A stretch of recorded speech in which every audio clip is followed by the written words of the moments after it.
এই মুহূর্তে রয়েছি রাঙামাটি পার্বত্য জেলার সেনানিবাসের সেনা রিজিয়নের প্রান্তিক হলরুমের সামনে।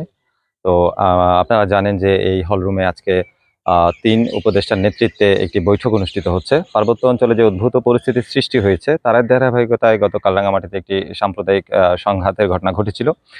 তো পার্বত্য চট্টগ্রাম তথা রাঙামাটির পরিস্থিতি নিয়ে অর্থাৎ সার্বিক পরিস্থিতি নিয়ে স্বরাষ্ট্র উপদেষ্টার নেতৃত্বে ২ জন উপদেষ্টা রয়েছেন।